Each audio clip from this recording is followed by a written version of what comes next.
Hello guys, mayroon nga pala tayo ditong Realme Buds D100 na nais ko lang i-share sa inyo at ito ang ginagamit natin sa ating biyahe araw-araw. Ayan, mayroon dito nga palang manual na hindi naman natin binabasa, tinitingnan-tingnan lang natin. Ayan, at ayan, papakita ko sa inyo kung ano nga ba ang benefits nito. Ayan, yan, 88 ms super low latency, yan, water resistant, syempre cancellation for calls. Ayan, maganda din pang tawag to guys. Ayan, talagang napaka-solid. Ayan o, 28. Yan, gaano siya katagal? 28 hours playback. Yan, 10mm dynamic bus driver na talaga namang napaka-solid sa tenga. At Bluetooth 5.3. So, siguro yung layo nito, no? So, ayan. Kaya nakita nyo NTC din para masabing original na talaga ang isang products. Meron ditong charging cable. Ikaw nang bahala sa ulo ng charger na to. Yan, meron din ditong nilalagay dun sa ating, basta alam nyo na kung saan to. So, meron ditong mga manual. Alam nyo na may nasa manual ano lang yan. Yan. Kung ano yung function niya. Yan, dyan yung makikita. So, pag binuksan natin siya, bali ito yung case niya, guys. At ito na rin yung pinakang charger ng ating buds. Pansin nyo, pag binuksan niya, umiilaw na siya. And then, ayan, nakikita nyo siya, ito, na napaka-solid sa tenga. Ayan na guys. Talaga namang napakasarap sa tenga ito at napakalakas at tetestingin natin siya. So ngayon, ang gagawin natin ay, i-connect muna natin siya sa ating cellphone. Yan, katulad niyan, lumalabas. O, i-connect na natin yan. Baka maunahan pa tayo ng iba, di ba? So, tala natin, idan lang natin, guys. Ayun, ang bilis niyang mag-connect, guys. Naka-connect na siya. So, dito, sa Bluetooth, natin natin.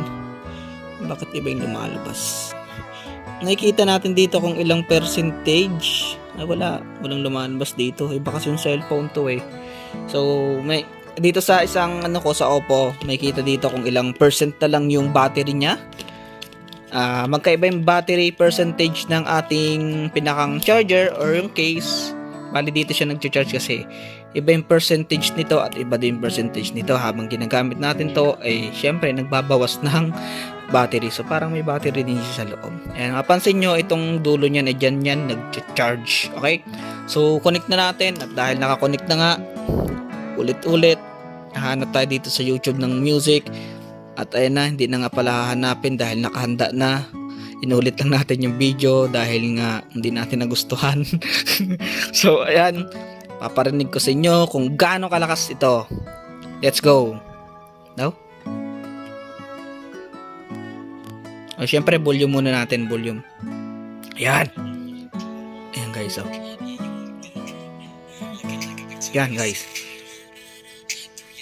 Naririnig nyo na no guys, baka tayo maka-copyright pa. So ayan, bili na kayo guys, nasa 1,000 plus lang. So i-share ko dito yung link sa ating bio para maka-order din kayo. At napaka-solid nito, water resistant to guys. Kahit umuulan, maganda sa pang-jogging, pang araw-araw, syempre sa biyahe, syempre kapag nakasakay ka din ng jeep, maganda din to guys. Yan o, nakasakay ka ng bus, syempre kapag long ride kayo, maganda pag may mga ganitong Realme Buds. Dahil music lover tayo ay kailangan natin ng ganito. So wag naman sobrang lakas kapag binubulyo. Guys, kapag pinul mo to guys, sobrang sakit na sa tenga yan. Kaya ang ginagawa ko kalahati lang. At syempre para marinig ko din yung nasa paligid ko habang ako ay nasa biyahe. Order na kayo guys. Basta i-share ko dito sa ating bio yung kung saan ko siya na order. Ito recommend ko sa inyo, piliin nyo yung mall.